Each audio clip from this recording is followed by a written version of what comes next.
A Room with a View by E. M. Forster. Chapter 10. Cecil as a Humorist. The society out of which Cecil proposed to rescue Lucy was perhaps no very splendid affair, yet it was more splendid than her antecedents entitled her to. Her father, a prosperous local solicitor, had built Windy Corner as a speculation at the time the district was opening up, and falling in love with his own creation, had ended by living there himself. Soon after his marriage, the social atmosphere began to alter. Other houses were built on the brow of that steep southern slope, and others again among the pine trees behind, and northward on the chalk barrier of the downs. Most of these houses were larger than Windy Corner, and were filled by people who came, not from the district, but from London, and who mistook the Honeychurches for the remnants of an indigenous aristocracy. He was inclined to be frightened, but his wife accepted the situation without either pride or humility. "I cannot think what people are doing," she would say, "but it is extremely fortunate for the children."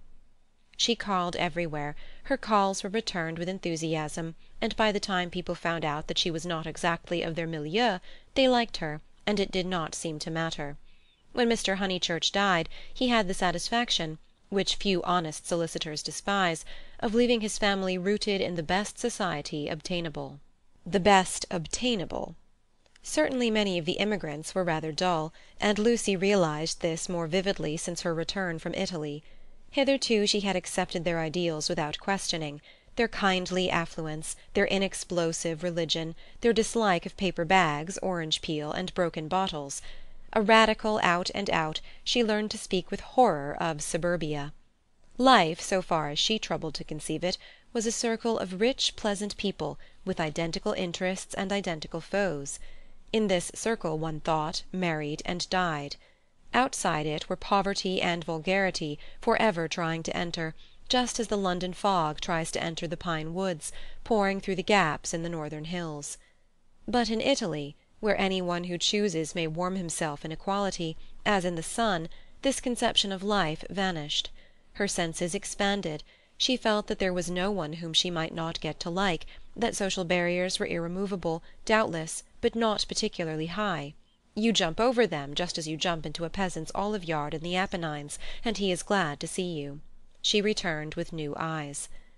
So did Cecil, but Italy had quickened Cecil, not to tolerance, but to irritation. He saw that the local society was narrow, but instead of saying, "Does this very much matter?" he rebelled, and tried to substitute for it the society he called broad. He did not realize that Lucy had consecrated her environment by the thousand little civilities that create a tenderness in time, and that though her eyes saw its defects, her heart refused to despise it entirely. Nor did he realize a more important point, that if she was too great for this society, she was too great for all society, and had reached the stage where personal intercourse would alone satisfy her. A rebel she was, but not of the kind he understood. A rebel who desired, not a wider dwelling-room, but equality beside the man she loved. For Italy was offering her the most priceless of all possessions, her own soul.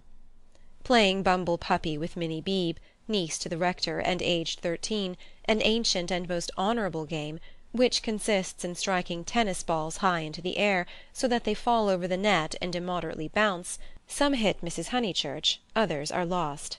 The sentence is confused, but the better illustrates Lucy's state of mind, for she was trying to talk to Mr. Beebe at the same time. "Oh, it has been such a nuisance. First he, then they, no one knowing what they wanted, and everyone so tiresome." "But they really are coming now," said Mr. Beebe. "I wrote to Miss Teresa a few days ago. She was wondering how often the butcher called, and my reply of once a month must have impressed her favourably. They are coming. I heard from them this morning." "I shall hate those Miss Allens," Mrs. Honeychurch cried. "Just because they're old and silly one's expected to say, 'How sweet!' I hate their ifing and butting and anding. And poor Lucy, serve her right, worn to a shadow." Mr. Beebe watched the shadow springing and shouting over the tennis court. Cecil was absent. One did not play bumble puppy when he was there. "Well, if they are coming—" "No, Minnie, not Saturn." Saturn was a tennis ball whose skin was partially unsewn. When in motion his orb was encircled by a ring. If they are coming, Sir Harry will let them move in before the 29th, and he will cross out the clause about whitewashing the ceilings, because it made them nervous, and put in the fair wear and tear one. That doesn't count. I told you not Saturn." "Saturn's all right for Bumblepuppy," cried Freddy, joining them. "Minnie, don't you listen to her." "Saturn doesn't bounce." "Saturn bounces enough." "No, he doesn't." "Well, he bounces better than the beautiful white devil." "Hush, dear," said Mrs. Honeychurch. "But look at Lucy, complaining of Saturn, and all the time's got the beautiful white devil in her hand ready to plug it in. That's right, Minnie, go for her. Get her over the shins with the racket. Get her over the shins." Lucy fell. The beautiful white devil rolled from her hand. Mr. Beebe picked it up and said, "The name of this ball is Vittoria Corombona, please." But his correction passed unheeded. Freddy possessed to a high degree the power of lashing little girls to fury, and in half a minute he had transformed Minnie from a well-mannered child into a howling wilderness. Up in the house Cecil heard them, and though he was full of entertaining news, he did not come down to impart it, in case he got hurt. He was not a coward, and bore necessary pain as well as any man, but he hated the physical violence of the young. How right it was! Sure enough, it ended in a cry. "I wish the Miss Allens could see this," observed Mr. Beebe, just as Lucy, who was nursing the injured Minnie, was in turn lifted off her feet by her brother. "Who are the Miss Allens?" Freddy panted. "They have taken Cissy Villa." "That wasn't the name." Here his foot slipped, and they all fell most agreeably on to the grass. An interval elapses. "Wasn't what name?" asked Lucy, with her brother's head in her lap. "Allen wasn't. The name of the people Sir Harry's let to." "Nonsense, Freddy, you know nothing about it." "Nonsense yourself. I've this minute seen him. He said to me, 'Honeychurch.'" Freddy was an indifferent mimic. "I have at last procured really desirable tenants.' I said, 'Hooray, old boy,' and slapped him on the back." "Exactly. The Miss Allens?" "Rather not. More like Anderson." "Oh, good gracious! There isn't going to be another muddle," Mrs. Honeychurch exclaimed. "Do you notice, Lucy, I am always right. I said don't interfere with Cissy Villa. I am always right. I'm quite uneasy at being always so often right." "It's only another muddle of Freddy's. Freddy doesn't even know the name of the people he pretends have taken it instead." "Yes, I do. I've got it. Emerson." "What name?" "Emerson. I'll bet you anything you like." "What a weathercock Sir Harry is," said Lucy quietly. "I wish I had never bothered over it at all." Then she lay on her back and gazed at the cloudless sky. Mr. Beebe, whose opinion of her rose daily, whispered to his niece that that was the proper way to behave if any little thing went wrong. Meanwhile the name of the new tenants had diverted Mrs. Honeychurch from the contemplation of her own abilities. "Emerson, Freddy? Do you know what Emersons they are?" "I don't know whether they're any Emersons," retorted Freddy, who was democratic.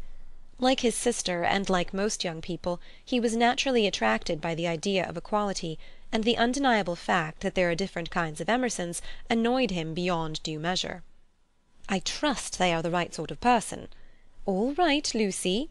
She was sitting up again. "I see you looking down your nose and thinking your mother's a snob. But there is a right sort and a wrong sort, and it's affectation to pretend there isn't." "Emerson's a common enough name," Lucy remarked. She was gazing sideways.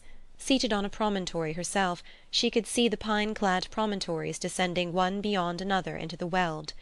The farther one descended the garden, the more glorious was this lateral view.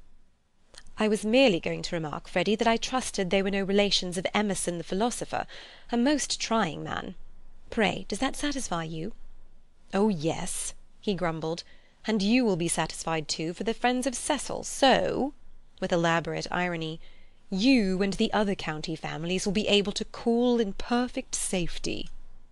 "Cecil?" exclaimed Lucy. "Don't be rude, dear," said his mother placidly.